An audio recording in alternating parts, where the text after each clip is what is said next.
Regra dos 180 graus. Para você que clicou nesse vídeo, eu tenho certeza que no final desse vídeo você vai dominar a regra dos 180 graus. Por que eu tô te falando isso? A gente preparou um vídeo totalmente ilustrado, pegando cenas de filmes, onde os diretores eles estão brincando com a regra dos 180 graus. Nosso objetivo aqui é trazer clareza para essa informação. Às vezes a gente busca essas informações na internet e a gente não consegue entender pela linguagem que colocam nessas informações, a dificuldade das explicações. Então a gente trouxe uma linguagem humanizada, com bastante clareza e com uma ilustração muito fácil do entendimento. Espero que vocês gostem desse vídeo. Eu tenho certeza que no final desse vídeo vocês vão brincar nas produções de vocês. Assista esse vídeo até o final e isso tudo vai ser esclarecido de uma forma profissional, direto e reto. Quem já tentou fazer um filme sabe que dirigir não é moleza. Se você quiser criar um visual minimamente coerente e bem executado, é necessário conhecer alguns princípios básicos. E hoje vou falar de um deles, conhecido como a regra dos 180 graus. Frequentemente, uma cena vai apresentar dois personagens na tela, um na esquerda e outro na direita. Agora vamos olhar essa cena mais de cima e criar um eixo imaginário entre eles. Segundo a regra dos 180 graus, você deve escolher um dos dois lados do eixo e se manter nele. Isso vai lhe dar liberdade para posicionar a câmera onde quiser dentro da área que pode ser descrita por um arco de 180 graus em relação ao eixo. Por isso, regra dos 180 graus. Isso ajuda a manter uma coerência visual nos cortes.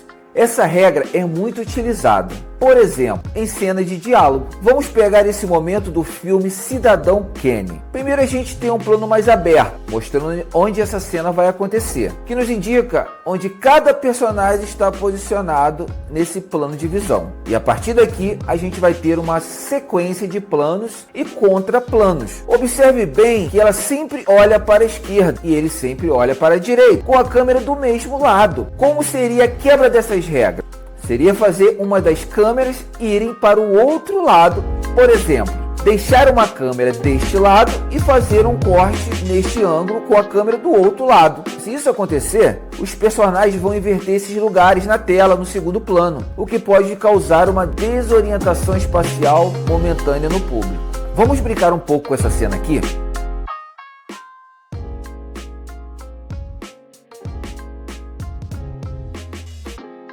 Mas vamos reeditar ela espelhando essa imagem com a câmera e o corte do outro lado. Olha como fica estranho.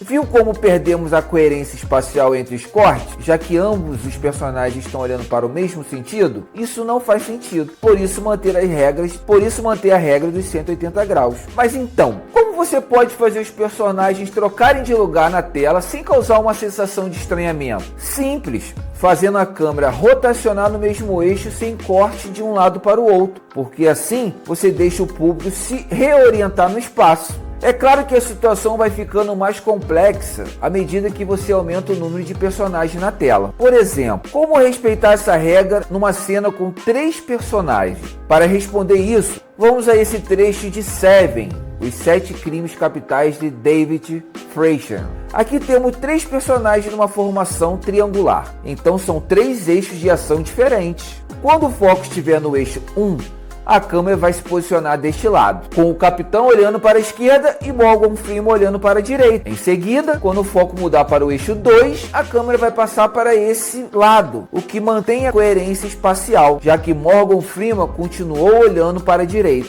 E quando o foco passa a ser o eixo 3, a câmera vem para esse lado, mais uma vez mantida a coerência com o eixo anterior, já que o Brad Pitt segue olhando para a esquerda assim mesmo. Com o eixo de ação mudando constantemente, o público nunca se sente desorientado. Então quer dizer que você nunca deve quebrar a regra dos 180 graus? Não, não é bem assim. Veja isso mais como uma organização espacial das cenas do que uma regra de verdade. Afinal, fazer a câmera atravessar o eixo de ação pode ser uma ferramenta útil se isso servir dentro de um propósito. O Stanley Kubrick, no filme Iluminado, ele quebra a regra dos 180 graus de propósito para criar um sentimento de inquietação. Outro mestre do cinema que a gente pode usar como exemplo é o Martin Scorsese. Acho que é isso. Ele quebra a regra dos 180 graus para traduzir a desorientação que o Jack sente ao levar tanta porrada. Fica claro então que por mais que você não seja obrigado a sempre usar a regra dos 180 graus, antes você precisa conhecer e dominar essas técnicas, caso queira subvertê-la um dia.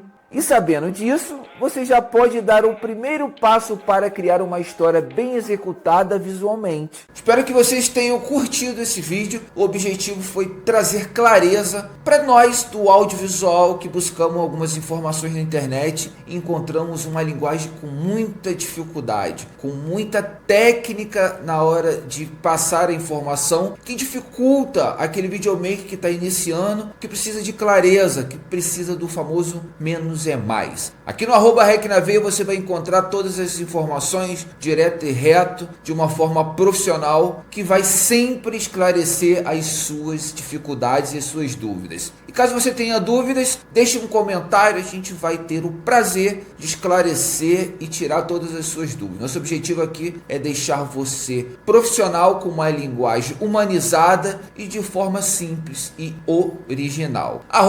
@RecNaveia, gratidão sempre e sejam todos bem-vindos. Já segue nosso canal, já curte, e caso você tenha algum tema que você tenha dificuldade e ainda não conseguiu essa clareza nessa informação, deixa aqui nos comentários que a gente vai criar um vídeo para que você possa entender isso de uma forma muito fácil.